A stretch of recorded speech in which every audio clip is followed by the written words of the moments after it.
உலக தமிழர்கள் அனைவருக்கும் வணக்கம். நியூஸ்7 தமிழுக்காக நான் தேவேந்திரன். நாம் சந்திக்கும் பிரச்சனைகளை தீர்ப்பதற்கான முயற்சிகளுள் ஒன்று இந்த நிகழ்ச்சி. இது தீர்வு பாலம்.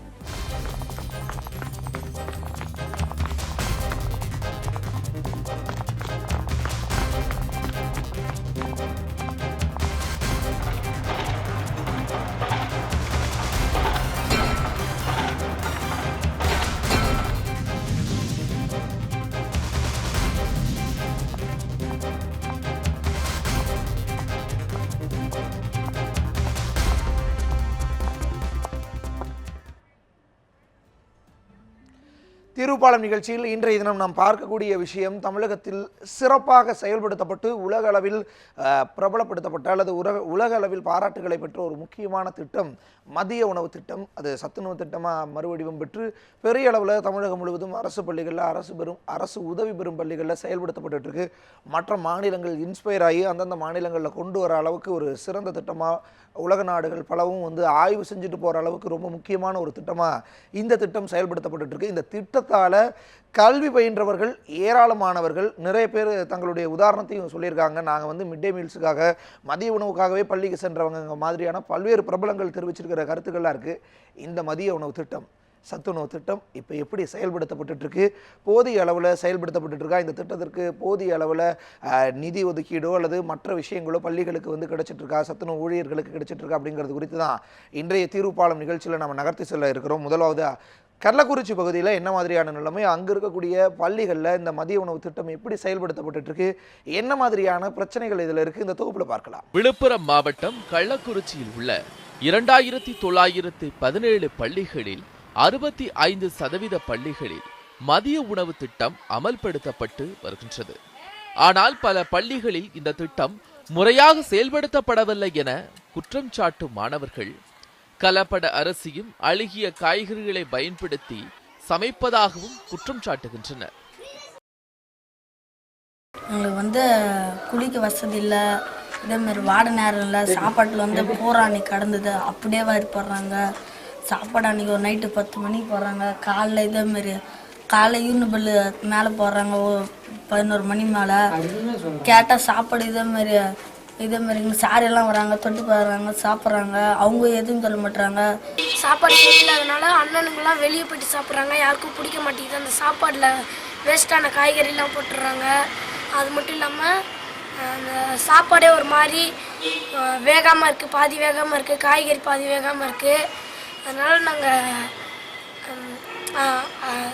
அரசாங்கத்தை கேட்டு நல்லபடியாக சாப்பாடு போடணும்னு நாங்கள் கேட்டுக்கிறோம். அது மட்டும் இல்லாமல் நாங்கள் வீட்டில் இருந்து சாப்பாடு எடுத்துகிட்டு வராததுக்கு காரணமே அவங்க சாப்பாடு கொடுப்பாங்கன்ட்டு தான். ஆனால் கடைசியில் பார்த்தா அந்த சாப்பாடே சரியில்லை. அப்புறம் நாங்கள் எங்கே தான் போய்ட்டு சாப்பிடுவோம். அழுகிய நிலையில் உள்ள காய்கறிகளை பயன்படுத்துவதால் உணவில் புழுக்கள் இருப்பதாக கூறும் மாணவர்கள் முட்டைகள் மட்டுமே உண்பதற்கு தகுதியானவையாக உள்ளது என்றும் தெரிவிக்கின்றனர். இதனால் வீடுகளிலிருந்து உணவு கொண்டு வர முடியாத ஏழை மாணவர்கள் பட்டினியாக படிக்கும் நிலை ஏற்பட்டுள்ளது. மதிய உணவு சத்துணவு திட்டம் என்பது பெருந்தலைவர் காமராஜர் அவர்களால் குழந்தைகள் பள்ளிக்கு படிப்பதற்கு வருகை அதிகப்படுத்துவதற்காக கொண்டு வந்த ஒரு திட்டம். குழந்தைகள் படிப்பு கொடுத்தலாம், நான் உணவு யார் கொடுப்பாங்க என்ற அந்த கேள்வி எழுகின்ற போது நான் உணவும் கொடுக்கிறேன், கல்வியும் கொடுக்கிறேன் என்று ஒரு மகத்தான ஒரு திட்டத்தை பெருந்தலைவர் காமராஜர் அவர்கள் கொண்டு வந்தார்கள். அந்த திட்டம் இன்றைக்கு எம்ஜிஆர் அவர்களால் சத்துணவு திட்டமாக மாற்றப்பட்டது. அந்த சத்துணவு திட்டம் இன்றைக்கு வளர்ச்சி போக்கில் எங்கே போய் நிற்கின்றது என்றால், முட்டையிலே கொள்ளையடிக்கலாமா, அரிசியிலே கொள்ளையடிக்கலாமா, எண்ணெயிலே கொள்ளையடிக்கலாமா என்ற ஒரு நிலைக்கு போய் சத்துணவு சாப்பிடுகின்ற குழந்தைகளுக்கு இந்த சத்துணவை உட்கார்ந்து சாப்பிடுவதற்கு ஒரு அரங்கம் கிடையாது. இப்போ தனியார் பள்ளிகளில் அந்த குழந்தைகள் சாப்பிடுவதற்கு ஒரு சாப்பாட்டு அரங்கம் என்று ஒன்று வச்சுருக்காங்க. டைனிங் டேபிள்லாம் போட்டு சாப்பாட்டு அரங்கம் என்று ஒன்று வச்சுருக்காங்க. ஆனால் அரசு நடத்துகின்ற இந்த சத்துணவு கூடங்களில் குழந்தைகள் மரத்தடியிலையும் சுகாதாரமற்ற இடங்கள்லையும் உட்கார்ந்து சாப்பிடக்கூடிய ஒரு அவல நிலைகள்லாம் இருக்குது. இது எல்லாம் அரசு இன்றைக்கு இந்த அரசாங்கம், தமிழக அரசாங்கம் இதிலெல்லாம் கவனம் செலுத்தவில்லை. படிக்கும் குழந்தைகளை பட்டினி போடுவது ஒரு சமூகத்தின் இழுக்கு என்ற உயர்ந்த எண்ணத்துடன் கொண்டு வரப்பட்ட மதிய உணவு திட்டம் அதன் நோக்கத்தை பூர்த்தி செய்வதை அதிகாரிகள் உறுதி செய்ய வேண்டும் என்பதே மக்களின் கோரிக்கையாக உள்ளது. கார்த்திக், நியூஸ்7 தமிழ், கள்ளக்குறிச்சி. மதிய உணவு குறித்து என்ன மாதிரியாக செயல்படுத்திட்டு இருக்கு பள்ளிகளில் அப்படிங்கிறதெல்லாம் குறித்து மாநிலம் முழுவதும் இருந்து நம்முடைய செய்தியாளர்கள் நேரலையில் இணைய இருக்கிறாங்க. அந்த பள்ளிகளில் எப்படி இப்போ சமைச்சிட்டு இருக்காங்க அப்படிங்கிறது குறித்தெல்லாம் நமக்கு காட்சிப்படுத்த இருக்கிறாங்க. திருநெல்வேலியிலிருந்து நம்முடைய செய்தியாளர் ஆல்வின் இணைஞ்சிருக்கார். ஆல்வின், நீங்கள் எந்த பகுதியிலிருந்து இணைஞ்சிருக்கீங்க? அந்த பள்ளியினுடைய நிலைமை என்ன? மதிய உணவு திட்டம் அவங்க எப்படி செயல்படுத்தப்பட்டு இருக்கு? மாணவர்கள் அந்த உணவு குறித்து என்ன மாதிரியான விஷயங்களை தெரிவிக்க விரும்புகிறாங்க? காய்கறிகள் சரியாக வேகலை அல்லது நிறைய விஷயங்கள் சொல்லப்படுது. அதற்கெல்லாம் என்ன காரணம்? ஊழியர்களுக்கான சம்பள பற்றாக்குறையும் ரொம்ப முக்கியமான ஒரு காரணமா இருக்கா? பதிவு செய்யலாம் ஆல்வின்.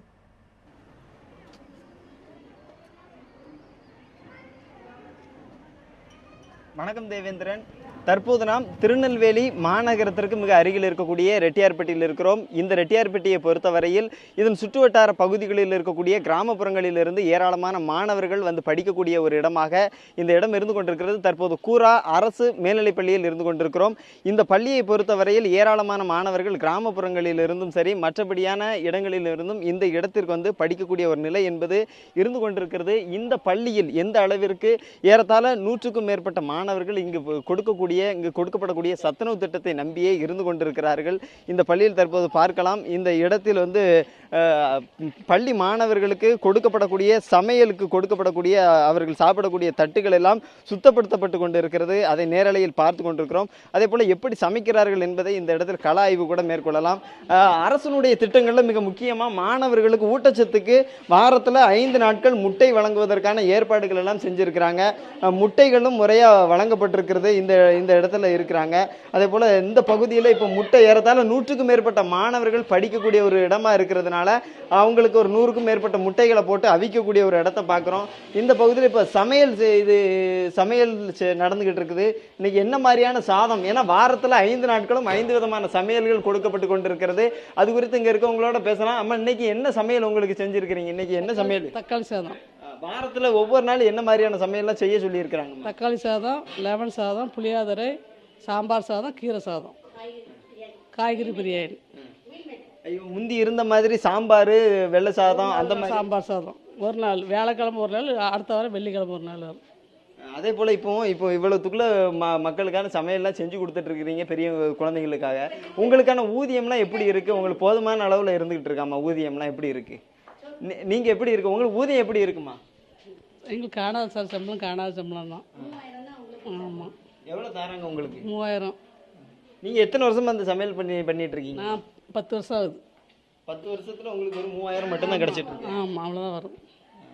நீங்கள் இப்போ இந்த ஸ்கூலுக்கான அமைப்பாளராக இருந்துட்டு இருக்கிறீங்க. இந்த ஸ்கூலுக்கு தேவையான உணவுகளுக்கு தேவையான காய்கறிகள்லாம் முறையாக உங்களுக்கு கிடச்சிருதா? அரிசிலாம் முறையாக வந்துடுதா? அரிசி பருப்பு எல்லாம் இந்தியன் படி நாங்கள் கொடுக்குறது வந்துடும். காய்கறி மானியம் எங்களுக்கு ஒரு பிள்ளைக்கு ஹையர் செகண்டரினால 92 பைசா வரும் இந்த கலவை சாதத்துக்கு. ஆனால் இன்றைக்கி நாங்கள் வாங்கியிருக்க தக்காளி சாதம் எங்களுக்கு 140 ரூபாய்க்கு மேலே வந்திருக்கு. காணாய் தான். அதுவே நான் கம்மியாக வாங்கியே 140 ரூபா. ஆனால் இன்றைக்கி எங்களுக்கு 92 ரூபா தான் 100 பிள்ளைகளுக்கு நாங்கள் எழுதியிருக்கோம் கணக்கு. ஆனால் இன்றைக்கி என் வவுச்சரை பார்த்தீங்கன்னா 140 ரூபாய்க்கு நான் வாங்கியிருக்கேன். அதே கம்மியாக தான் வாங்கியிருக்கேன். ஆனால் இந்த இப்படி விலைவாசியில் நாங்கள் மானியம் குறையாக கொடுத்துட்டு வாரவங்க விசிட்டிங் வரவங்க என்ன போட்டிருக்கீங்க, ஏது போட்டிருக்கீங்கன்னு கேட்கும்போது எங்களால் அதுக்கு சரியான பதில் எப்படி கொடுக்க முடியும்னு சொல்லுங்க பாப்போம். இந்த பிரச்சனைகளை எடுத்து சொல்லியிருக்கிறீங்களா? அவங்களாம் என்ன பதில் சொன்னாங்க? நாங்களும் உங்கள் மீட்டிங்கில் சொல்லிட்டு தான் இருக்கோம். எங்களுக்கு மானியம் காணாது. இப்போ ஒரு பிள்ளைகளுடைய எண்ணெய் எங்களுக்கு 100 பிள்ளைங்களுங்கும் போது 360 மில்லி தான் எங்களுக்கு எண்ணெய். இதே லெமன் சாதம், புளி சாதங்கும் போது 360 மில்லி எண்ணெயை வச்சு நம்ம 100 பிள்ளைகளுக்கான இதை செய்ய முடியாது. அதனால் நீங்கள் கலவை சாதம் நல்லா போடுங்க. அதோட ஒயிட் சாதம், சாம்பார்னா எந்த விலை காய்கறி குறையா இருக்கோ அதை போட்டால் பிள்ளைகள் விரும்பி சாப்பிட்றாங்க. இந்த கலவை சாதத்தை சாப்பிட மாட்டேங்காங்க. ஏன்னா நாங்கள் கொடுக்குற மானியத்தில் கை காசு போட்டும் அதுக்கு மாரி எங்களால் சம்பளமும் கம்மி. எங்களுக்கு 6000 ரூபா 6500 தான் சம்பளம். அதுலேயும் நாங்கள் கை காசு 50 ரூபா 60 ரூபா ஒரு நாளைக்கு நாங்கள் கூடுதலாக அப்படி காய்கறி விலைவாசியில் போட்டோம்னா அது எங்களுக்கு கட்டுப்படி ஆகாது.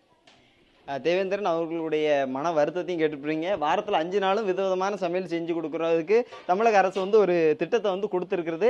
ஆனால் அதுக்கான மானியங்கள் எந்த அளவுக்கு ஒதுக்கப்பட்டிருக்குன்னா குறைவான அளவில் தான் ஒதுக்கப்பட்டிருக்கிறத ஒரு வருத்தத்தை முன் வச்சிருக்கிறாங்க. இப்போ நம்ம ஒரு அரசு மேல்நிலைப் பள்ளியில் எந்த அளவுக்கு சத்துணவு தயாரிக்கப்பட்டு கொண்டிருக்கிறது அப்படின்னு பார்த்தோம்.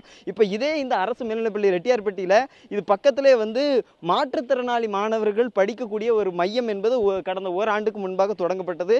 அந்த மையம் இப்போது செயல்பட்டு கொண்டிருக்கிறது. இது பக்கத்தில் ஒரு அங்கன்வாடி மையமும் செயல்பட்டு கொண்டிருக்கிறது. இந்த இடத்துல என்ன மாதிரியான சூழல்கள் இருந்து கொண்டிருக்கிறது அப்படிங்கிறத இங்கே பார்க்கலாம். ஏறத்தாழ உணவு முறைகள் அப்படின்னு பார்க்கும்போது சிறு குழந்தைகள், அதாவது அங்கன்வாடியில் படிக்கக்கூடியது ஏறத்தாழ 3 வயதிற்கும் குறைவான மக்கள் 3 வயதுக்கும் குறைவான குழந்தைகள் படிக்கக்கூடிய ஒரு பள்ளியாக இந்த வந்து அங்கன்வாடி மையம் வந்து செயல்பட்டு இருக்கு. இப்போ இந்த அங்கன்வாடி மையத்தில் என்ன நிலைமை இருக்குதுன்னு இங்கே பார்க்கலாம். இதே போல் அம்மா இன்னைக்கு என்ன சமையல் செஞ்சுருக்கிறீங்கம்மா அந்த குழந்தைகளுக்காக?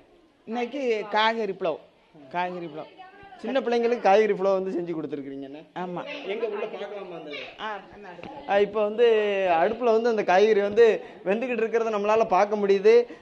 அந்த இந்த இதை வந்து திறந்து காட்டுங்க. எப்படி உங்களுக்கு காய்கறிகள்லாம் என்ன மாதிரி காய்கறிகள்லாம் கிடச்சிருக்குமா இன்னைக்கு? கேரட்டு, பீன்ஸு, உருளைக்கிழங்கு, பல்லாரி, இஞ்சி, வெள்ளைப்பூடு. இப்போ இது வந்து ரொம்ப குறைஞ்ச அளவாக இருக்கிற மாதிரி இருக்குது. இப்போ ஏறத்தாழ ஒரு 20க்கும் மேற்பட்ட பிள்ளைங்க 30 கிட்ட இருக்கிறாங்க. இவங்களுக்கு இந்த சாதம் காணுமாம்மா? எப்படி? 1 கிலோ 2 கிலோ அரிசி அது பொங்கன்னா நிறைய வந்துடும். கீரைலாம் வச்சிருக்கிறீங்களா பக்கத்தில்? இந்த கீரையும் சமைச்சு நீங்கள் கொடுக்கணுமா? அது என்னைக்குள்ள கீரை? அது இன்னைக்கு உள்ள கீரை தான். அது எங்களுக்கு வீட்டுக்கு வாங்கிட்டு வந்திருக்கோம். ஒரு ஆள் கொண்டு பண்ணதை வாங்கி வச்சுருக்கோம். சரி, ரைட்டு. இங்கே உங்களுக்கு போதுமான காய்கறிலாம் இந்த சின்ன பிள்ளைங்களுக்கு தேவையான காய்கறிலாம் கொடுக்கப்படுதாம்மா? ஆமாம், அதெல்லாம் வாங்கிடுவோம். நாங்கள் கடையிலே வாங்கிடுவோம். ஆமாம். அதே போல் இது வந்து ஒரு அங்கன்வாடி மையம். அங்கன்வாடி மையத்தில் அவங்களுக்கு தேவையான குறைந்த அளவில் இன்றைக்கி வந்து செயல்படுத்தப்பட்டு கொண்டு இருக்கிறது. ஏராளமான குழந்தைகள்லாம் இருக்கிறாங்க. அந்த குழந்தைகள்கிட்ட கூட பேசலாம். நம்ம வந்து உங்களுக்கு இன்றைக்கி உங்கள் ஸ்கூலில் தர சாப்பாடுலாம் உங்களுக்கு நல்லா இருக்குமாம்மா? என்ன சாப்பாடுலாம் சாப்பிடுவீங்க? உங்களுக்கு என்னென்ன சாப்பாடுலாம் தருவாங்க உங்களுக்கு? கீரை தரும். வேறு முட்டைலாம் தருவாங்களா உங்களுக்கு? எவ்வளோ நாள் டெய்லி தருவாங்களா? எப்படி முட்டை எப்படி தருவாங்க? எப்படி முட்டை டெய்லி தருவாங்களா உங்களுக்கு? ஆமாம். நீங்கள் சொல்லுங்கள், உங்களுக்கு சாப்பாடு என்ன சாப்பாடுலாம் சாப்பிட்ருக்கீங்க? லெமன் சாதம். லெமன் சாதம் சாப்பிட்ருக்கீங்களா? வேறு என்ன சோறுலாம் தருவாங்க உங்களுக்கு? கீரை சோறு. கீரை சோறு தருவாங்க. முட்டை தருவாங்களா உங்களுக்கு? நல்லா இருக்கா? சாப்பாடுலாம் நல்லா இருக்குமா? பரவாயில்ல. அதாவது சிறு குழந்தைகளுக்கு வந்து ரொம்ப ஒரு மகிழ்ச்சியான ஒரு கருத்து. சாப்பாடு நல்லா இருக்கு, கீரை சாதம், லெமன் சாதம்லாம் தரதா வந்து சொல்லியிருக்கிறாங்க. இங்கே குறிப்பிட்ட பள்ளி மாணவர்கள் இருக்கிறாங்க. உங்கள் ஸ்கூலில் உங்களுக்கு சாப்பாடு நல்லா தர்றாங்களா? சாப்பாடு நல்லா தான் தராங்க. இல்லை, அங்கே சமைக்கக்கூடிய சாப்பாடுலாம் காய்கறிகள்லாம் அப்படி போதுமான அளவில் இருக்கு? போதுமான அளவு தான். அதே போல் இது வந்து இப்போ இந்த பகுதியில் பார்த்தோம் எப்படி வந்து சிறு குழந்தைகள் வந்து படிக்கக்கூடிய ஒரு இடமா இருக்கிறதோ, அதே போல் இது பக்கத்தில் வந்து மாற்றுத்திறனாளி மாணவர்கள் படிக்கக்கூடிய பள்ளி வந்து அருகில் வந்து இருந்துகிட்டு இருக்கு. அந்த பள்ளிக்குள்ளே போவோம். ஏன்னா இது வந்து திருநெல்வேலி மாவட்டத்தில் துவங்கப்பட்ட முதல் ஒரு பள்ளி. இந்த பள்ளி வந்து திருநெல்வேலி மாவட்டத்தில் இப்போ வந்து கடந்த ஓராண்டுக்கு முன்னாடி வந்து தொடங்கப்பட்டிருக்கு. ஏறத்தாழ மாற்றுத்திறனாளிகள் மாணவர்கள் இந்த பள்ளியில் வந்து படிச்சுட்டு இருக்கிறாங்க. அரசால் துவங்கப்பட்டு ஓராண்டு ஆகி இருக்கிற ஒரு நிலைமை வந்து இருந்துட்டு இருக்குது. இந்த பள்ளியை பொறுத்தவரையில் இந்த பள்ளியில் வந்து காலையில் வந்து கள ஆய்வு மேற்கொள்ளும் போது வந்து சொன்னாங்க, எங்களுக்கு வந்து 1 வருஷமாக ஆச்சு, ஆனால் வந்து சத்துணவுக்கான ஏற்பாடுகள் வந்து செய்து தரப்படவில்லை அப்படிங்கிற ஒரு வருத்தத்தை வந்து இந்த பகுதி மக்கள் வந்து முன் வச்சிருக்கிறாங்க. ஏறத்தாழ அதிகமான மாணவர்கள் வந்து வரக்கூடிய ஒரு சூழலில் இதுவரை இப்போது வந்து குறைந்த அளவு மாணவர்கள் வந்து கொண்டிருக்கிறார்கள். ஏனென்று சொன்னால் இந்த பகுதியில் பார்க்கலாம், அரசு செயல்படுத்தக்கூடிய இந்த திட்டத்தில் வந்து மாணவர்களுக்கான உணவு திட்டம் இந்த பள்ளியில் செயல்படுத்தப்படவில்லை அப்படிங்கிறது இந்த களச்சூழலிருந்து நம்மளை காலையில் வந்து பார்க்கும்போது அவங்களோட பேசும்போது தெரிஞ்சுக்கிட முடியுது. ஓராண்டுக்கு முன்னுக்கிட்டே இதுக்கான வந்து ஒப்புதல், அதாவது அரசிட்ட கோரிக்கை வைக்கப்பட்டும் இந்த பள்ளிக்கு அந்த திட்டம் வந்து செயல்படுத்தப்படவில்லை அப்படிங்கிற ஒரு கருத்தையும் இந்த பகுதியில் வந்து முன் வச்சிருக்கிறாங்க. 3 விதமான பள்ளிகள் ஒரே இடத்துல இருக்கிறது. ஒரு பகுதியில் வந்து மானியம் போதாது, இன்னொரு பகுதியில் வந்து சிறு குழந்தைகள் படிக்கக்கூடிய பள்ளியில் வந்து இன்னும் அதிக அளவிலான சாதனைகள் மேற்கொள்ளப்பட வேண்டும். ஒரு பள்ளியில் வந்து அரசனுடைய திட்டங்கள் வந்து இன்னும் முழுமையாக செயல்படுத்தப்படவில்லை. அதாவது சமுதாயத்தில் மாற்றுத்திறனாளி மாணவர்கள் மிகவும் முக்கியமானவர்கள், மதிக்கப்பட வேண்டியவர்கள். அவர்கள் குறைந்த அளவில் இருந்தாலும் அவங்களுக்கு அதிக அளவிலான நிதி ஒதுக்கி உணவு தேவையையும் இந்த இடத்துல பூர்த்தி செஞ்சு தந்தால் இந்த மாற்றுத்திறனாளி மையம் இன்னும் சிறப்பாக செயல்படக்கூடிய ஒரு இடமா இருக்கும் அப்படிங்கிற இந்த பகுதியில் இருந்து கள ஆய்வில் நம்மளால பார்க்க முடிகிற தேவேந்திரன். இதுதான் திருநெல்வேலியில் களச்சூழலாக இருந்து கொண்டிருக்கிறது.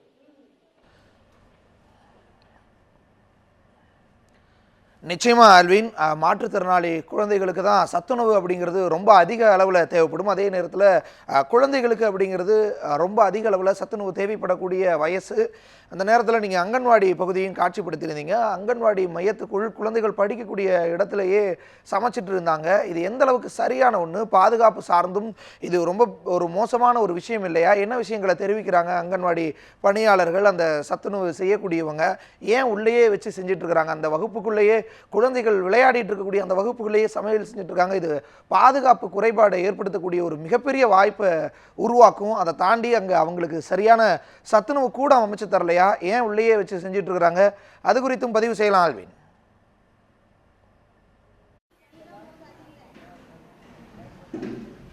தேவேந்திரன், மீண்டுமாக அந்த பள்ளியை நோக்கி நாம் நகரலாம். அதாவது நீங்கள் குறிப்பிட்டது போன்றே பள்ளி செயல்படுகிறது என்றால் அந்த பள்ளிக்கான சத்துணவு கூடங்கள் தனியாக செயல்படுத்தப்படும் அப்படிங்கிறது தான் இதுவரை நம்ம பார்த்துட்டு இருந்தது. ஆனால் இந்த களச்சூழலை நம்ம நேரடியாக பார்த்தபோது கூட அது வந்து பள்ளியினுடைய அருகிலேயே, அதாவது ஒரே கட்டடத்திலே அது தனி அறையாக செயல்பட்டு கொண்டு இருக்கிறது. இதுதான் திட்டமா, இப்படி தான் இந்த கட்டடம் வடிவமைக்கப்பட்டதா என்ற ஒரு கேள்வி வந்து எழுகிறது. இந்த பொறுப்பாளரோடு பேசலாம். அம்மா வணக்கம். இப்போ இவ்வளோ பிள்ளைங்க படிக்கிறாங்க, பக்கத்திலே வந்து சமையலுக்கான இடம் வந்து ஒதுக்கி இருக்கிறீங்களே, இது வந்து எந்த அளவுக்கு பாதுகாப்பு? ஏன்னா இப்படி தான் கட்டடத்தினுடைய அமைப்பே இப்படி தான் உங்களுக்கு இருந்ததா? அங்கன்வாடி அமைப்பே இதுதான். அதனால் ஒர்க்கர் வந்து பிள்ளைங்களை வந்து நாங்கள் கிச்சனுக்குள்ள அனுப்ப மாட்டோம். தனியாக இருந்தாலுமே சாப்பாடாக இருந்தாலுமே வெளியே கொண்டு தான் கொடுப்போம், கிச்சனுக்குள்ள அனுப்ப மாட்டோம். அங்கன்வாடி அமைப்பு இதுதான். இப்போ வந்து இங்கே வந்து கேஸ் எடுப்பு தான் நீங்கள் வந்து பயன்படுத்திட்டு இருக்கிறீங்க. இதுக்கான வந்து ஒரு தனி அறை, அதாவது சமையல் பண்ணுறதுக்குன்னு தனி அறை வந்து எங்கேயுமே கிடையாதா? இல்லை அந்த கட்டிடத்துக்கான அமைப்பை இப்படி தான் திட்டமிடப்பட்டதா? இல்லைன்னா வேறு? ஏன்னா முந்தி காலங்களில் தனியாக ஒரு அறை வந்து அப்படி செயல்படுத்தப்பட்டு இருக்கு நிறைய இடங்களில். இந்த பள்ளியில், இந்த அங்கன்வாடி மையத்தில் ஏன் அது போன்ற ஒரு செயல்பாடு இல்லை? இதுதான் முறையா? இதுதான் முறை. ஆனால் வந்து கிச்சன் வந்து தனியாக இருந்துச்சுன்னா அப்போ நாங்கள் உதவியாளர் வந்து வெளியே போயிட்டு வருவோம். நாங்கள் பணியாளர் வந்து ஆஃபீஸ் மீட்டிங்கே எதுக்காவது போய் வந்துக்கிட்டு இருக்கையில் பிள்ளைங்களையும் பார்க்க முடியாது. கிச்சனுக்கு வந்து தனியாக வாசல் இருந்துச்சுன்னா தனியாக போய் அவங்க பார்க்க வேண்டியது வரும், குழந்தைங்கள பார்க்க முடியாது. அப்படி செயல்படுறதுனால இதுதான் இது அனுப்ப மாட்டோம். ஆனால் பிள்ளைங்களை மட்டும் கிச்சனுக்குள்ளே விட மாட்டோம். அதாவது தேவேந்திரன், இந்த பகுதியில் பார்க்கலாம், கேஸ் எடுப்போட தான் இந்த பகுதியில் வந்து சமையலறை அப்படிங்கிறது செயல்படுத்தப்பட்டு இருக்குது. இருந்த பொழுதிலும் கூட தண்ணி கூட ஒரு சிறு அறையாக இங்கே அதை ஒரு சின்ன டேங்க் வச்சு அதையும் இந்த பகுதியில் தான் வந்து பார்த்துட்டு இருக்கிறாங்க. இருந்த பொழுது அவங்க தெரிவிக்கக்கூடிய கருத்து, இந்த கட்டிடத்தினுடைய அமைப்பே இப்படித்தான் இந்த கட்டடம் அமைக்கப்படுவதற்கு அரசிடமிருந்தே ஒப்புதல் வழங்கப்பட்டிருக்குது. ஏன்னா சிலிண்டர் ஒரு ஆபத்தான ஒரு சில இடங்களில் விபத்து கூட ஏற்படுத்தும். ஆனால் அப்படி இருந்தும் சிறு குழந்தைகளை நாங்கள் பத்திரமா பார்த்துக்கிடுவோம், இதுதான் கட்டிடத்தினுடைய அமைப்பு, இப்படி தான் இருக்க வேண்டிய ஒரு சூழலும் இருந்து கொண்டிருப்பதாக இந்த பகுதியில் இருக்கக்கூடியவங்க தெரிவிச்சிருக்கிறாங்க. இதுதான் உங்களுடைய கேள்விக்கான பதிலாகவும் இந்த களத்திலிருந்து நம்ம காட்சிப்படுத்தக்கூடிய ஒரு நிலையாகவும் இருந்து கொண்டிருக்கிறது தேவேந்திரன். நிச்சயமா ஆல்வின், அங்கே இருக்கக்கூடிய தகவல்களை அளித்தமைக்கு நன்றி. தொடர்ந்து ஒரு பாதுகாப்பு சார்ந்து எந்தவித குறைபாடும், அதுவும் குறிப்பாக குழந்தைகள் வசிக்கக்கூடிய, குழந்தைகள் வாழக்கூடிய, குழந்தைகள் பயிலக்கூடிய இடங்களில் இருக்கிறது நிச்சயமாக சரியானதாக இருக்காது. இது குறித்து உரியவங்க கவனிப்பாங்க அப்படின்னு நம்பலாம். அதே நேரத்தில் அங்கே மாற்றுத்திறனாளிகள் குழந்தைகள் வந்து பயிலக்கூடிய பகுதிக்கு இன்னும் சத்துணவுக்கான எந்த ஏற்பாடும் செய்யலை, அதையும் உரியவங்க செய்வாங்க அப்படின்னு நம்பலாம். தொடர்ந்து இணைந்திருங்கள், அங்கே இருக்கக்கூடிய மேலும் சூழலை விளக்கலாம். தற்பொழுது சென்னையினுடைய முக்கிய பகுதியிலிருந்து நம்முடைய செய்தியாளர் கிருத்திகா இணைஞ்சிருக்காங்க. கிருத்திகாவுக்கு முன்பாக தற்பொழுது காரைக்குடி பகுதியில் என்ன மாதிரியான சூழல், அங்கே இருக்கக்கூடிய பள்ளிகளில் என்ன மாதிரியான நிலைமை, அங்கு இந்த சத்துணவு திட்டம் அப்படிங்கிறது எப்படி செயல்படுத்தப்பட்டு இருக்கு, இந்த தொகுப்பில் பார்க்கலாம். சிவகங்கை மாவட்டம் கழனிவாசல் பகுதியில் இயங்கி வரும் இந்த பள்ளியில் 100க்கு மேற்பட்ட மாணவ மாணவியர் பயின்று வருகின்றனர். இந்த மாணவர்களுக்கு உணவு சமைக்க அறைகள் இல்லாததால் திறந்த வெளியில் சமைக்கப்படும் உணவை சாலையோரத்தில் அமர்ந்து உண்ண வேண்டிய நிலைக்கு குழந்தைகள் தள்ளப்படுவதாக மக்கள் தெரிவிக்கின்றனர். குழந்தைகளுக்கு வந்து உள்ளே வச்சு சோறு போடாமல் அவங்களுக்கு வெளியே வச்சு சோறு போடுறாங்க. வெளியே வச்சு சோறு போடுறதுனால என்ன ஆகுதுன்னா, அந்த பகுதியில் திரிகிற நாய், ஆடு, மாடு, கோழி எல்லாமே வந்து அந்த மதிய சோறு போடுற டயத்தில் வந்து அதுங்களும் வந்து நின்றுக்குதுங்க. இந்த குழந்தைங்க வந்து வெளியே வச்சு சாப்பிட்டுக்கிட்டு அங்கே திரும்புறப்ப என்ன ஆகி போகுது, நாய் வந்து அதில் வாயை வச்சிருது. இந்த குழந்தைங்களுக்கு என்ன நடக்குதுன்னே தெரியாமல் அதுகளும் எடுத்து சாப்பிட்ருது. இது மட்டும் இல்லாமல் ரோட்டில் வந்து பார்த்தீங்கன்னா 2 வீலர் போகிறாங்க, லாரி போகுது, இதில் வர தூசிகளும் வந்து இந்த சோத்து மேலே உட்காருது, அதுகளையும் அள்ளி சாப்பிடுதுங்க. இதனால வந்து என்ன ஆகுது, ஃபுட் பாய்சன் ஆகி போயிருது. சின்ன குழந்தைங்க தானே, 4வது 3வது 2வது படிக்கிற பிள்ளைங்களுக்கு ஃபுட் பாய்சன் ஆனோன்னு அதுகளுக்கு வயிற்று வலின்னு சொல்லி அதனால பள்ளிக்கூடத்துக்குலாம் லீவு போடுதுங்க. காரைக்குடி தேவக்கோட்டை பகுதியில் 30% பள்ளிகளில் திறந்த வெளியில் சுகாதாரமற்ற நிலையிலேயே உணவு சமைக்கப்படுவதாக தெரிவிக்கும் சமூக ஆர்வலர்கள் சாலையோரம் தெரியும் கால்நடைகள் உணவுகளில் எச்சமிடுவதாகவும் தெரிவிக்கின்றனர். மதிய உணவு திட்டம் என்பது ஒரு மிகவும் கேவலமான ஒரு திட்டமாக நடந்து கொண்டிருக்கிறது. இதற்கு காரணம் கட்டடங்கள் இல்லை. இதை மாவட்ட நிர்வாகம் உடனடியாக தலையிட்டு அனைத்து பள்ளிக்கூடத்திலையும் மதிய உணவுக்கு சத்துணவு கூடங்கள் கட்டி கொடுக்கணும். சமைக்கிறதுக்கான கூடங்களை இன்னைக்கு மாவட்ட நிர்வாகம், கலெக்டர் அவர்கள் நேரடி கண்காணியில் கட்டி கொடுக்கணும். இல்லை என்றால் ஒரு மிகப்பெரிய கேவலமான ஒரு நிலையில் இந்த சத்துணவு திட்டம் என்பது மாறிவிடும் என்பதை இந்த நேரத்தில் தெரிவித்துக் கொள்கிறேன். மாவட்ட நிர்வாகம் சத்துணவு கூடங்களின் மேல் அக்கறை செலுத்தி மாதம் ஒருமுறை சத்துணவு மையங்களை ஆய்வு செய்து மாணவ மாணவிகளுக்கு சுகாதாரமான முறையில் சத்துணவை வழங்குவதற்கு நடவடிக்கை எடுக்க வேண்டும் என்பதே மக்களின் கோரிக்கையாக உள்ளது. பாலமுருகன், நியூஸ் 7 தமிழ், காரைக்குடி. காரைக்குடியில் என்ன மாதிரியான நிலைமை அப்படின்னு பார்த்தோம். தொடர்ந்து தமிழகத்தினுடைய தலைநகர் சென்னையில் என்ன மாதிரியான சூழல் நம்முடைய செய்தியாளர் கிருத்திகா இணைஞ்சிருக்காங்க. கிருத்திகா, சென்னை பொறுத்தளவு உங்களுடைய கள ஆய்வினுடைய அடிப்படையில் சென்னையில் இருக்கக்கூடிய அரசு உதவி பெறும் பள்ளிகளில் இந்த சத்துணவு திட்டம் எப்படி செயல்படுத்தப்பட்டு இருக்கு? நீங்கள் இருக்கக்கூடிய பள்ளி எது? அந்த பள்ளியில் என்ன மாதிரியா செயல்படுத்தப்பட்டு இருக்கு? இப்போ எப்படி சமைச்சிட்டு இருக்கிறாங்க? குழந்தைகள் என்ன மாதிரியா இது குறித்து பதிவு செய்ய விரும்புகிறாங்க? பதிவு செய்யலாம் கிருத்திகா.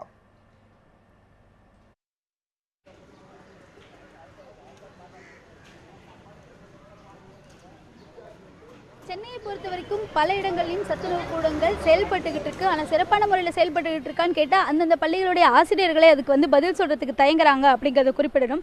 சென்னை மாதிரியான பெருநகரங்களில் தொடர்ந்து ஆசிரியர்கள் குறிப்பிட்ட ஒரு விஷயம், எந்த பள்ளியில் போய் நம்ம வந்து அவர்களுடைய சத்துணவு கூடங்கள் பற்றியோ இல்லை பள்ளியினுடைய செயல்பாடுகள் பற்றியோ கேட்டாலும் மேல் அதிகாரிகள் வந்து திட்டுவாங்க அப்படிங்கிற ஒரு குறிப்பான ஒரு விஷயத்தை தொடர்ந்து தெரிவிக்கிறாங்களே தவிர எந்த மேல் அதிகாரி என்ன குறிப்பிடுறாங்க, எந்த பதவியில் இருக்கக்கூடியவங்க அப்படிங்கிற எந்த விதமான தகவல்களும் வந்து அவர்கள் கொடுக்கறதில்லை. நாம் தற்போது வந்து ராயபுரம் தொகுதியில் இருக்கக்கூடிய ஒரு பள்ளி முன்னாடி இருக்கும் அரசு பள்ளி. இதில் குறிப்பாக 2 பக்கமும் வந்து அங்கன்வாடி இருக்குது. அதே மாதிரி உள்ள வந்து ஒரு தொடக்க பள்ளியும் இருக்குது, அதே போல் ஒரு உயர்நிலை பள்ளியும் இருக்குது, அதாவது ஹைஸ்கூல் ஒன்று இருக்குது. இந்த சூழ்நிலையில் இந்த பள்ளியில் வந்து காலையிலேருந்து நம்ம இவங்களுடைய சத்துணவு கூடம் எப்படி இருக்கும் அப்படிங்கிறத காமிக்க சொல்லி கேட்டுக்கிட்டு இருக்கோம். ஆனால் பள்ளியில் வாசல்லையே வந்து இது அத்துமீறி வர்றவங்க வந்து போலீஸ் கிட்ட வந்து பிடிபடுவாங்க அப்படிங்கிற ஒரு வாசகத்தை வந்து வச்சுருக்காங்க. இந்த பள்ளிக்குள்ளே போகலாம், ஆனால் இந்த ஆசிரியர்கள் தொடர்ந்து இதுக்கு வந்து தகவல் கொடுக்க மறுக்கிறாங்க. இங்கே இருக்கக்கூடிய பள்ளிகளில் இந்த சத்துணவு கூடமானது எப்படி செயல்படுது அப்படிங்கிறது குறித்த எந்த விதமான தகவலையும் வந்து இந்த தலைமை ஆசிரியர்கள் வந்து கொடுக்கறதுக்கு மறுக்கிறாங்க. இங்கே வந்து ஆரம்ப பள்ளி அதே போல் உயர்பள்ளி, இந்த 2 பள்ளிகளுக்கும் 2 தலைமை ஆசிரியர்கள் உண்டு. 2 தலைமை ஆசிரியர்களுமே வந்து மேலதிகாரிகள் திட்டுவாங்கன்ற ஒரு வார்த்தையை குறிப்பிடுறாங்களே தவிர யாருமே வந்து சத்துணவு கூடத்தை பார்க்கறதுக்கு கூட அனுமதி கொடுக்கறதில்ல. அதே போல் அங்கன்வாடி பக்கம் போகணும் என்றால் அங்கன்வாடியை பொறுத்த வரைக்கும் குழந்தைகள் விளையாடக்கூடிய அதே இடத்துலேயே அவங்க வந்து சமைக்கக்கூடிய ஒரு சூழல் இருக்குது. குழந்தைகள் விளையாடக்கூடிய அதே இடத்துலேயே அவங்க வந்து அவங்க காய்கறிகளை எல்லாம் கட் பண்ணுறாங்க. பல இடங்களில் கத்தி எல்லாம் சிதறி கிடக்கிறதெல்லாம் நம்மளால் பார்க்க முடிஞ்சுது. ஆனால் எதையுமே வந்து நம்மளை பதிவு பண்ண விடாமல் தொடர்ந்து இவங்க வந்து தடுத்துக்கிட்டு இருக்காங்க. பள்ளிகளில் தொடர்ந்து இவங்க வந்து சொல்லிக்கிட்டு இருக்காங்க. அது மட்டும் இல்லாமல் அவங்க தொடர்ந்து சத்துணவு கூடங்கள் வந்து நம்மளை பார்க்க விடுறது கிடையாது. அதிலும் குறிப்பாக சத்துணவு கூடங்களை பொறுத்த வரைக்கும் சத்துணவு கூடங்கள் வந்து சிறப்பான முறையில் செயல்படுதுங்கிற ஒரு கருத்தை வந்து பெற்றோர் தொடர்ந்து இங்கே ஒரு சில பெற்றோர் வந்து குறிப்பிட்டதை நம்மளால் பார்க்க முடியுது. அது வந்து சிறப்பான சத்துணவு கூடம் அப்படின்னும் போதிலும் கூட ஆசிரியர்கள் எதுவுமே வந்து இதுக்கான கருத்தை வந்து தெரிவிக்கிறது கிடையாது. தொடர்ந்து பள்ளியில் சத்துணவு கூடம் எப்படி செயல்படும் அப்படிங்கிறத காண்பிக்கிறதுக்கு கூட இங்கே இருக்கவங்க மறுக்கிறாங்க. நிச்சயமா கிருத்திகா, அங்கே இருக்கக்கூடிய சூழல் புரிகிறது. பள்ளிக்குள் விட மாட்டேங்கிறாங்க, அல்லது சத்துணவு கூடத்தை எப்படி இருக்குன்னு காட்சிப்படுத்த விட மாட்டேங்கிறாங்கன்னு பதிவு செஞ்சுருந்தீங்க. அங்கே யாரும் இல்லாத ஒரு நிலை இருந்துச்சு. யார் அப்படி தடுக்கிறாங்க அல்லது யார் கூடாதுங்கிறாங்க? அங்கே சத்துணவு கூடம் எந்த பகுதியில் அமைஞ்சிருக்கு, அந்த பகுதியில் நெருங்கி அங்கே என்ன மாதிரியான சூழல்னு காட்சிப்படுத்துங்கள். காட்சிப்படுத்த விட மாட்டேங்கிறாங்கன்னா அவர்களையும் காட்சிப்படுத்துங்கள் கிருத்திகா. நம்மளோட இருக்காங்க.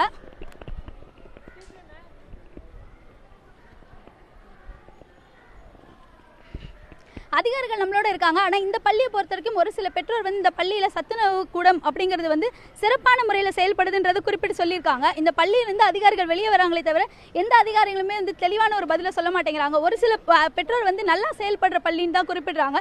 ஆனால் அந்த நல்லா செயல்படுற பள்ளியிலும் கூட இந்த எப்படி செயல்படுறாங்க அப்படிங்கிறத சொல்லுங்க அப்படின்னு கேட்கும்போது யாருமே வந்து பதில் சொல்றதுக்கு தயங்குறாங்களே தவிர எல்லாருமே உயரதிகாரிகள் திட்டுவாங்க அப்படிங்கிற ஒரு வார்த்தையை தொடர்ந்து சொல்றாங்க. எந்த உயரதிகாரி எந்த பதவியில் இருக்கக்கூடியவங்க அப்படிங்கிறதுக்கான எந்த விதமான பதில்களோ அல்லது உயரதிகாரியினுடைய பெயரோ எந்த பதவியில் இருக்கக்கூடியவங்க அப்படிங்கிற எந்த விதமான தகவலையும் வந்து எந்த ஆசிரியரும் எந்த அதிகாரியும் வந்து கொடுக்கறது இல்லை.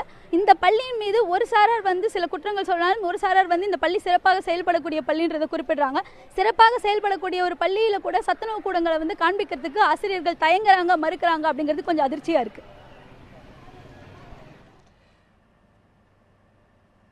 நிச்சயமா கிருத்திகா, அங்கே மறுக்கிறாங்க, காட்சிப்படுத்த விட மாட்டேங்கிறாங்கன்னு பதிவு செய்கிறீங்க. யார் விட மாட்டேங்கிறாங்க? நீங்கள் உள்ளே சென்று அங்கே இருக்கக்கூடிய காட்சிகள் என்னன்னு விளக்கலாம். அங்கே இருக்கக்கூடிய சத்துணவு கூடங்கள், ஏன்னா நம்ம மற்ற பகுதிகளில் இருக்கக்கூடிய மற்ற மாவட்டங்களில் இருக்கக்கூடிய சத்துணவு கூடங்களை பார்க்குறோம். ஆசிரியர்கள் யார் விட மாட்டேங்கிறாங்க? உள்ளே செல்லலாம். அதுதான் உள்ள ஆசிரியர் இருக்காங்க. இந்த பள்ளியை பொறுத்த வரைக்கும் இந்த பள்ளி வந்து நல்லா செயல்படுற பள்ளின்ற ஒரு கருத்து தொடர்ந்து இருக்கு. ஆனாலும் நல்லா செயல்படுற பள்ளியில கூட ஆசிரியர்கள் பேச மாட்டேங்கிறாங்க அப்படின்றத வந்து பெற்றோர்களே வந்து ஆச்சரியமா பாக்குறாங்க. பெற்றோர்கள் குறிப்பிடுறது இங்க சத்துணவு கூடங்கள் சரியான முறையில தான் செயல்படுது அப்படிங்கிறது. ஆனா காலையில இருந்து நம்ம கேட்டுக்கிட்டு இருக்கோம். ஆனா சத்துணவு கூடங்களை காண்பிக்கிறதுக்கு இங்க மறுக்கிறாங்க. மேம், உங்களால பேச முடியுமா? உங்க சத்துணவு கூடம் நல்லா செயல்படுதுன்ற ஒரு கருத்து இருக்கு. உங்க சத்துணவு கூடம் எப்படி செயல்படுது, நீங்க குழந்தைங்க எவ்வளவு பேருக்கு உணவு வந்து கொடுக்குறீங்க, இந்த மாதிரியான கருத்துக்களை உங்களால சொல்ல முடியுமா? நாங்கள் எங்கள் அஃபிஷியல் இது இல்லாமல் நாங்கள் பர்மிஷன் இல்லாமல் நாங்கள் பேச மாட்டோம். சரிங்களா? அவங்ககிட்ட வாங்கிட்டு வாங்க, நாங்கள் பர்மிஷன் கூடாதுமா. என்னது புரியலையா உங்களுக்கு? நீங்கள் அதிகாரிங்கிட்ட கேட்டு பர்மிஷன் வாங்கி வாங்க. நீங்கள் அதை வாங்கி வந்துட்டு அப்புறம் பேசுங்க. இது மீடியா முதல்ல ஸ்கூலுக்குள்ளே வரவே கூடாது. நீங்கள் போங்க. அதாவது நம்ம தொடர்ந்து இதை பார்க்க முடியுது. எல்லா அதிகாரியும் காலையிலேருந்து இங்கே இருக்கிற ஆசிரியர்கள் எல்லாருமே குறிப்பிட்டது, அதிகாரிகள் கிட்ட பெர்மிஷன் கேளுங்க, இல்லைன்னா அதிகாரிகள் திட்டுவாங்க அப்படின்ற கருத்து. ஆனால் எந்த அதிகாரிகிட்ட பேசணும், இல்லை எந்த அதிகாரிகிட்ட தொடர்பு கொள்ளலாம் அப்படிங்கிற எந்த விதமான விஷயங்களுமே அவங்க வந்து குறிப்பிடுறது கிடையாது. தொடர்ந்து அதிகாரிகள் மட்டுமே பெருமை வந்து குறிப்பிட்டு இருக்காங்களே தவிர யார்கிட்ட பேசினதுக்கான பதில் கிடைக்கும்னு தெரியல. இந்த பள்ளி மீது சில பெற்றோர் நல்ல விதமான கருத்துக்கள் சொல்றாங்க, பள்ளி வந்து சிறப்பாக செயல்படுது அப்படிங்கிற கருத்தை சொல்றாங்க. ஆனாலும் கூட பள்ளியிலிருந்து யாருமே பேசுறதுக்கு மறுக்கிறாங்க. தேவேந்திரன். நிச்சயமாக கிருத்திகா, அங்கே இருக்கக்கூடிய சூழல் புரிகிறது. நம்முடைய செய்தியாளர் சேலத்திலிருந்து நேரலையில் இணைஞ்சிருக்காங்க. ரியாஸ், சேலத்தை பொறுத்தளவு என்ன மாதிரியான சூழல்? அங்கு பள்ளிகளில் இந்த சத்துணவு அப்படிங்கிறது என்ன மாதிரியா தயாரிச்சுட்டு இருக்காங்க? மாணவர்கள் இந்த சத்துணவு எப்படி தங்களுக்கு வழங்கப்பட்டு இருக்கு, என்ன மாதிரியா இருக்குன்னு அவங்க சொல்றாங்க. எப்படி இதை தயாரிச்சுட்டு இருக்காங்க? தயாரித்து கொண்டிருக்கக்கூடிய சத்துணவு ஊழியர்களுக்கு என்ன மாதிரியான பிரச்சனைகள் இருக்கு? பதிவு செய்யலாம்.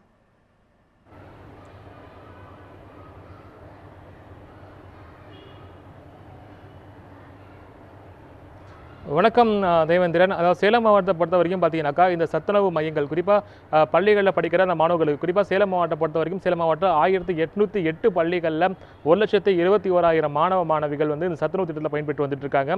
குறிப்பாக இவர்கள் வந்து 1ஆம் வகுப்பு வரை 12ஆம் வகுப்பு வரை 1,20,000 மாணவர்கள் பயன்பெற்று வந்துட்டு இருக்காங்க. அது மட்டும் இல்லாமல் அதாவது 1 வயதிலிருந்து 5 வயது பால்வாடி மையங்கள் சொல்லப்படக்கூடிய அவங்க பார்த்தீங்கன்னாக்கா அதாவது 60,000 குழந்தைகள் வந்து இந்த சத்துணவு திட்டத்தை பயன்பெற்று வந்துட்டு இருக்காங்க.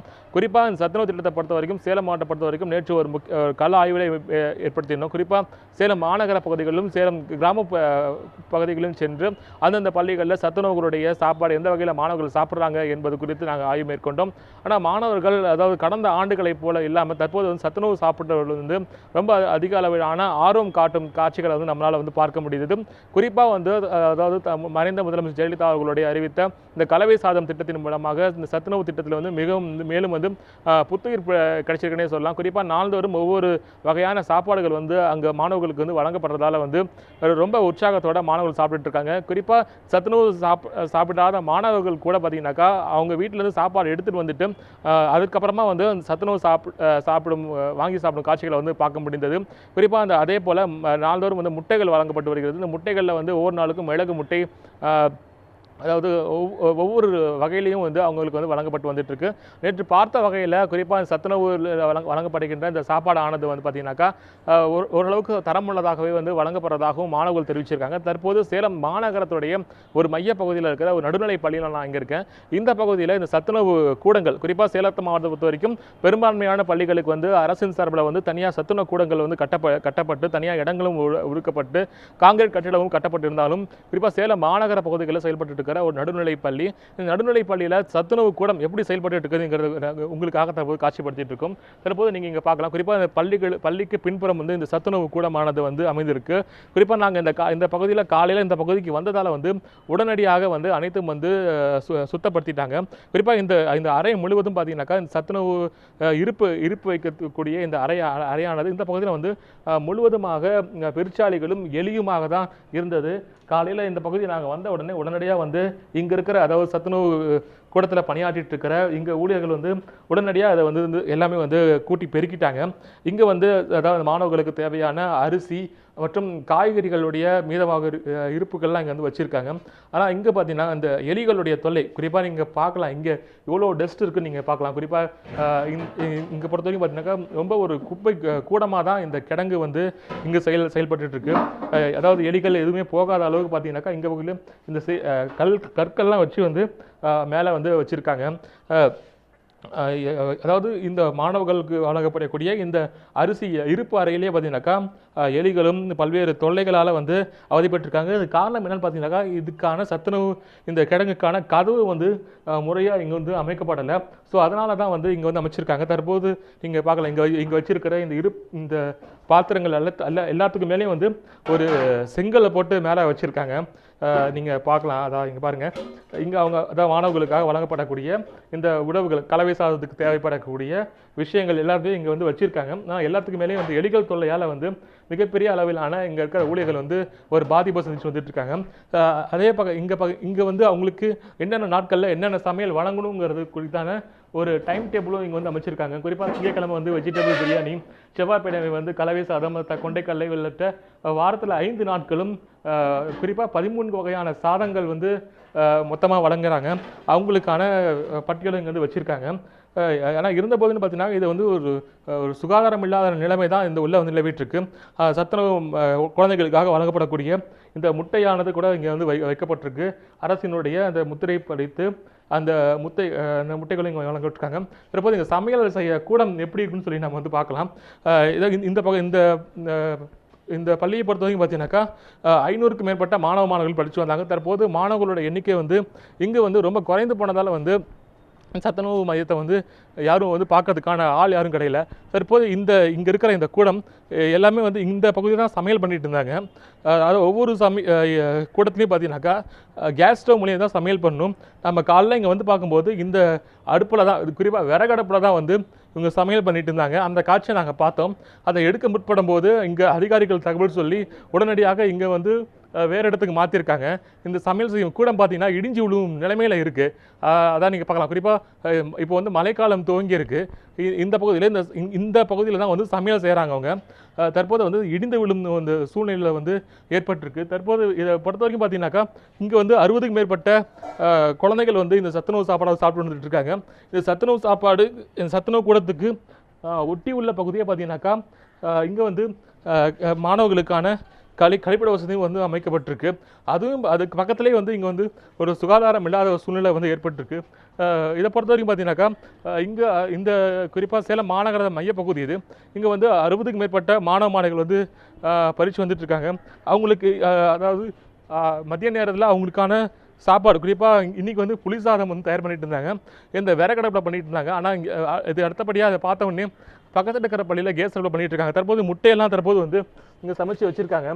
இந்த காட்சிகளை நீங்கள் வந்து பார்க்கலாம். குறிப்பாக நாள்தோறும் பார்த்தீங்கன்னாக்கா இங்கே முட்டைகளும் வந்து வழங்கப்பட்டு வந்துட்டுருக்கு. இங்கே இருக்கிற ஊழியர்களும் தப்பு நம்பி இங்கே இருக்காங்க. அம்மா வணக்கம்மா. நீங்கள் சொல்லுங்கள், மாணவர்களுக்கு எந்த வகையான சாப்பாடுலாம் கொடுத்துட்ருக்கீங்க? இன்றைக்கி என்ன சாப்பாடு தயார் பண்ணியிருக்கீங்க? இன்றைக்கி புளி சாதம் தயார் பண்ணியிருக்காங்க சார். தக்காளி முட்டை செஞ்சிட்ருக்கோங்க சார். நல்லா நீட்டாக நல்லா செஞ்சு கொடுக்குறோங்க சார் குழந்தைங்களுக்கு. இல்லை இங்கே இருக்க படிக்கிற மாணவர்களுக்கு சுகாதாரமாக பண்ணி கொடுத்தாலும் ஆனால் இந்த பகுதியில் வந்து முறையாக கடவு இல்லை, எலி தொல்லைகள் அதிகமாக இருக்குது, ஒரு குற்றச்சாட்டாக இருக்குது. அதுக்கு அதிகாரி நீங்கள் சொன்னீங்களா, அதிகாரி என்ன சொல்கிறாங்க? அதிகாரி என்ன சொல்கிறாங்கன்னா நீங்கள் பாதுகாப்பாக வச்சுக்கிங்க, பொருளை வந்து பாதுகாப்பாக வச்சுக்கிங்கன்னு தான் சொல்கிறாங்க சார். எந்த ஒரு பிரச்சனையும் இல்லாமல் பாதுகாப்பாக உணவுப் பொருட்களாக உள்ள நல்லபடியாக தரமாக பார்த்து வச்சுக்கிங்க, எந்த ஒரு பிரச்சனையும் இல்லாமல் பார்த்து வச்சுக்கிங்கன்றாங்க. பாப்பாக்குறிச்சியிலிருந்து இணைந்திருக்கக்கூடிய திருச்சி செய்தியாளர் அருண், அங்கே என்ன மாதிரியான நிலைமை, அந்த திட்டம் துவங்கப்பட்ட அந்த இடத்தினுடைய நிலைமை என்ன, எந்த அளவுக்கு அது வளர்ந்துருக்கு, என்ன மாதிரியாக மாறி இருக்கு இந்த சத்துணவு திட்டம் அப்படிங்கிறது பதிவு செய்யலாம் அருண்.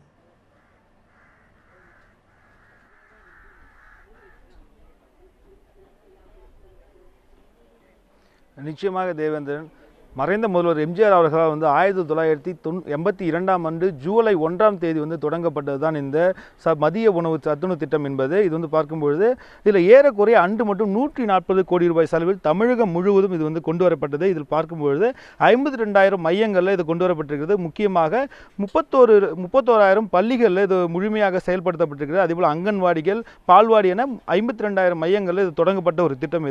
இது ஏழை மாணவர்களுக்காக, குறிப்பாக சொல்லும்போது ஏழை மாணவர்கள் பயன்பெற வேண்டும் என்பதற்காக 1/3 பங்கு வந்து அதிகமாக இருப்பதாகவும் கூறப்பட்டிருக்கிறது. இதன் காரணமாகத்தான் இந்த திட்டமானது செயல்படுத்தப்பட்டது. தொடக்க காலத்தில் பார்க்கும்பொழுது 400 கிலோகிராம் அளவிலான ஒரு சத்துணவு திட்டத்தை இங்கே வந்து முழுமையாக அமல்படுத்தப்பட்டது. தற்போது நாம் நின்று கொண்டிருக்கக்கூடிய பகுதி பார்க்கும்போது எம்ஜிஆர் அவர்களால் அவருடைய கைகளால் தொடங்கி வைக்கப்பட்ட மதிய உணவு திட்டத்தின் மையத்தை தான் பார்த்து கொண்டிருக்கிறோம். முதலாக இந்த பாப்பாக்குறிச்சி பகுதியில் தான் வந்து அவர் தொடங்கியிருக்கார். அன்னைக்கு வந்து உயர்நிலை பள்ளியாக இருந்த பள்ளி தற்போது வந்து பிரிந்து பெண்கள் மேல்நிலை பள்ளியாக தற்போது வந்து தரம் உயர்த்தப்பட்டிருக்கிறது. அந்த காட்சிகளை பார்க்க முடிகிறது. இந்த நிலையில் பார்க்கும்போது எப்படி தொடங்கப்பட்டதோ அதே நிலையில் தான் இருக்கிறது என்று சொல்ல வேண்டும். 82 தொடங்கப்பட்டது. இந்த 2007ஆம் ஆண்டு 17ஆம் ஆண்டு நடைபெற்றுக் கொண்டிருக்கிறது. இன்னும் நவீனமயமாக்கப்படவில்லை என்பது மிகப்பெரிய ஒரு வேதனையான ஒரு விஷயமாக பார்க்கப்படுகிறது. அன்று 82 எப்படி இருந்ததோ அதே நிலை தான் இன்று வரைக்கும் இருக்கக்கூடிய காட்சிகளை பார்க்க முடிகிறது. என்னதான் நவீனமயமாக்கப்பட்டிருந்த நிலை இருந்தாலும் இந்த அளவும் வந்து இந்த அடுப்புகளில் தான் சமைக்க வேண்டிய நிலை இருக்கிறது. இந்த பள்ளியில் பார்க்கும்போது ஏறக்குறைய 300 மாணவர்கள் இங்கே வந்து மதிய உணவு திட்டத்தின் மூலமாக பயன்பெற்று கொண்டிருக்கிறார்கள். இதில் வந்து குறிப்பாக 5 நாட்களும் வந்து இங்கே வந்து முட்டையானது வழங்கப்படுகிறது. அதனால் ஒவ்வொரு நாளும் ஒவ்வொரு விதமான கலவை சாதங்களும் ஒவ்வொரு நாள் ஒரு விதமான ரைஸ் அதாவது கொடுக்கப்பட்டு வருகிறது.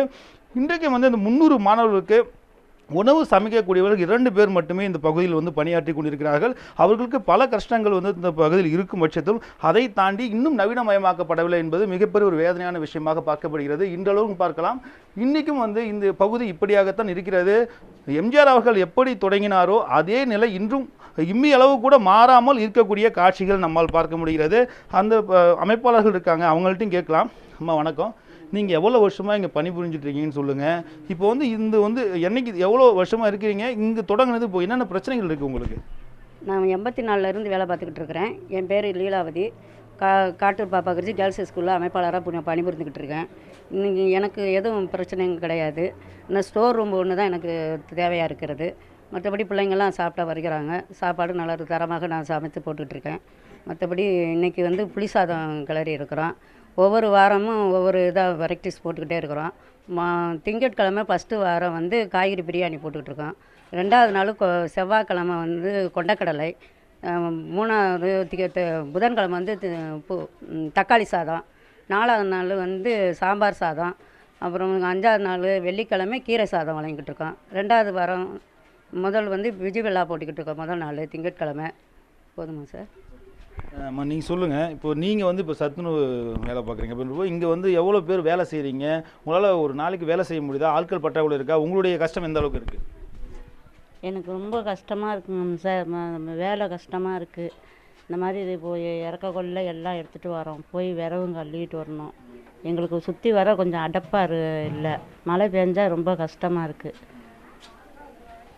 எங்களுக்கு 500 பேருக்கு மேலே போட்டால் தான் 4 பேர். இப்போதைக்கு வந்து 4 பேராக இருந்தால் தான் 300 பேர் ஸ்ட்ரென்த்துங்கெல்லாம் 2 பேர் தான் போடுவாங்க. அதுக்குள்ளே தான் நாங்கள் அட்ஜஸ்ட் பண்ணிக்கிட்டு இருக்கோம். அந்த வேலையை தான் பார்த்துட்ருக்கோம். 500 பேராக இருந்தால் தான் 4 பேர் பிள்ளைங்க மாணவர்கள். எனக்கு 300 பிள்ளைங்க கொடுத்ததுனால 2 பேர் தான் நாங்கள் சமைக்கிறோம். ஒரு அமைப்பாளராக நான் பணிபுரிந்துருக்கேன். எனக்கு ஒரு கேள்வி தான், இது வந்து தரமான உணவு முதல்ல வழங்கப்படுதா? இது வந்து இப்போ எனக்கு என்ன கேள்வின்னு வச்சுக்கோங்களேன். இப்போ இங்கே வந்து ஒரு உணவு இருக்குது, நிச்சயமாக இப்போ வந்து பார்த்தீங்கன்னா உங்களுக்கு வந்து ரொம்ப சொற்பமான சம்பளம் தான். எனக்கு நல்லாவே தெரியும். அப்படின்றப்போ ரொம்ப சொற்பமான சம்பளம். எனக்கு தெரிஞ்சு 5 வருஷத்துக்கு முன்னாடிலாம் பார்த்தீங்கன்னா 700 ரூபா வாங்கிட்டு இருந்தீங்கன்னு நினைக்கிறேன். இன்றைக்கி உங்களுடைய சம்பளம் என்ன? 900 சில்லரை வாங்கிக்கிட்டு இருக்கோம். சம்பளம் பற்றாக்குறை தான். எங்களுக்கு வந்து இந்த காய்கறியினுடைய வாங்குறதுக்கு, விறகு வாங்குறதுக்கு இந்த மானியத்தை உயர்த்தி கொடுத்தா போதும் அப்படின்ட்டு. இப்போ எனக்கு என்னென்னா, எவ்வளோ காய்கறிக்கு ஒரு நாளைக்கு உங்களுக்கு கொடுக்குறாங்க? இன்றைக்கி இருக்கக்கூடிய விலைவாசிக்கு அது பத்துதா? நல்ல தரமான காய்கறி உங்களால் வாங்க முடியுதா? தரமான காய்கறி வாங்குறதா இருந்தால் அளவு குறைச்சி தான் நாங்கள் வாங்குற மாதிரி இருக்குது. அந்த மாதிரி தான் வாங்குறோம். தரமான காய்கறி தான் வாங்குகிறோம். அளவு கம்மி பண்ணி தான் வாங்குகிறோம். எங்களுக்கு பைசா கம்மியாக தான் இருக்குது. எவ்வளோ கொடுக்குறாங்கம்மா? இப்போ வந்து காய்கறிக்கு 92 பைசா கொடுத்துக்கிட்டு இருக்கிறாங்க ஒரு மாணவர்களுக்கு. மளிகை ஜாமான் வாங்கும்போது 19 பைசா 39 பைசான்னு இந்த சாப்பாட்டோடைய தரத்தை பொறுத்து கொடுக்குது. அதாவது வெரைட்டிஸை பொறுத்து கொடுக்குறாங்க. பருப்பு சாதம்னா அந்த மாதிரி ஒரு விலை 19 பைசா. பருப்பு சாதம்னா 19 பைசா மளிகை ஜாமான் கொடுக்குறாங்க. விறகுக்கு வந்து 40 காசு 48 பைசா தான் கொடுத்துட்ருக்காங்க. விறகெல்லாம் எங்களுக்கு சமாளிக்க முடியலை. ஏன்னா உருளைக்கிழங்கு அதிலே சமைக்கிறோம், முட்டை சமைக்கிறோம், மற்றபடி பயிர் வகைகள், கொண்டைப்பயிறு, பாசிப்பயிறு இதெல்லாம் சமைச்சிக்கிட்டு இருக்கோம். இதனால் எங்களுக்கு பைசா பத்தாத நிலையில் தான் இருக்குது. நிச்சயமா நீங்கள் சொல்லுங்கள், நீங்கள் ஒரு தலைமை ஆசிரியர் அந்த பள்ளியில் இருக்கீங்க அப்படின்றப்போ இந்த மாணவர்கள் வந்து இது பயன்பெற மாதிரி இருக்கா? இது வந்து ஒரு தரமான ஒரு கூடமாக இருக்கா? எனக்கு பார்க்கும்போது ஒரு தரமான கூடமாக தெரியல. ஒரு இவ்வளோ பெரிய ஒரு திட்டம், இது ஒரு சாதாரண திட்டம் கிடையாது. அப்படின்றப்போ இதுக்கு வந்து நீங்கள் வந்து சிஓட்ட உங்கள் தலைமையில் சொல்லியிருக்கீங்களா? ஏதாவது மாற்றத்துக்கு வாய்ப்பு இருக்கா? இது வந்து பள்ளியில் வந்து 300 மாணவிகள் வந்து பயன்பெறுறாங்க. அது வந்து எல்லா உணவுமே தரமுள்ளதான இருக்குது. மாணவிகள் வந்து தினமுமே முட்டை அந்த வாரத்தில் இருக்கிற கிழமைகளின் பிரகாரம் உணவு அளிச்சுட்டு தான் வராங்க. மாணவர்கள் அனைவரும் பயன்பெறாங்க. இது வந்து நாங்கள் 2 தடவை நாங்கள் சொல்லியிருக்கோம், மேலிடத்துக்கு சொல்லியிருக்கோம். எங்கள் துறையின் மூலமாக செஞ்சு தரேன்னு சொல்லியிருக்காங்க. இது வந்து 82 தொடங்கப்பட்ட ஒரு திட்டம் இது. அப்படின்றப்போ இது முதல்வர் அவர்கள் வந்து அன்றைய முதல்வர் அவர்கள் தொடங்குறாங்க. அப்படின்றப்போ இன்னுமே அதே நிலையில் தான் இருக்கோ அப்படின்ற ஒரு வருத்தம் இருக்கு இல்லையா? இல்லை, மாற்றங்கள் வந்து இப்போ செஞ்சுருக்கிறாங்க. மறுபடியும் வந்து இதனுடைய நவீனமயமாக்கிறதுக்கு வந்து நான் மேலிடத்துக்கு எழுதி கொடுத்துருக்குறேங்க. நான் வந்து இப்போ சிறிது நாட்கள் ஒரு 5 மாத காலங்கள் தான் ஆகுது. அது மேல் கொண்டு என்ன வேலைங்கிறத நான் மேலிடத்துல கேட்டு நாங்கள் பண்ணி கொடுக்குறது. சேலத்திலாவது விறகடுப்பு வைத்து சமையல் செஞ்சுட்டு இருக்கிறத நம்ம காட்சிப்படுத்த முயன்ற பொழுது அது தவறு அப்படின்னு உணர்ந்து அகற்றியிருந்தாங்க. ஆனால் திருச்சியில் அந்த நிலைமை வந்து வேற வழியே இல்லாமல் ஏற்றுக்கிட்ட மாதிரியான சூழல் இருந்துச்சு. விறகடுப்பு பயன்படுத்துறதுனால ஒரு மிகப்பெரிய விபத்தையெல்லாம் நம்ம பார்த்துருந்தோம். ஏகப்பட்ட குழந்தைகள் இறந்த ஒரு சம்பவம் நம்ம கண்ணு முன்னாடி இருக்குது. அந்த நிலைமையிலிருந்து அது மாற்றிக்கிட்டு இருக்கும் அப்படின்னு சொல்லிக்கிட்டு இருந்தாலும் இந்த 2017 வரையும் இன்னும் பல பள்ளிகளில் விறகடுப்பு பயன்படுத்திக்கிட்டு இருக்கக்கூடிய ஒரு சூழல் இருக்குது. இது சத்துணவு வந்து எந்தளவுக்கு சத்தான உணவாக வச்சுருக்கும் அப்படின்னு தெரில. அதை தாண்டி காய்கறிகள்லேருந்து நிறைய பற்றாக்குறை இருக்குது. அந்த ஊழியர்களுக்கு சம்பளம் மிக குறைவாக இருக்கிறதுனால அதில் ஊழல் சாத்தியமாயிட்டு இருக்கக்கூடிய ஒரு சூழலும் இருக்குது. இந்த நிலைமைகளெல்லாம் போக்க சரியான நடவடிக்கைகள் எடுப்பாங்க சரியான நபர்கள் அப்படிங்கிற நம்பிக்கையோட திருப்பாலம் நிகழ்ச்சியை நிறைவு செய்கிறேன். வணக்கம்.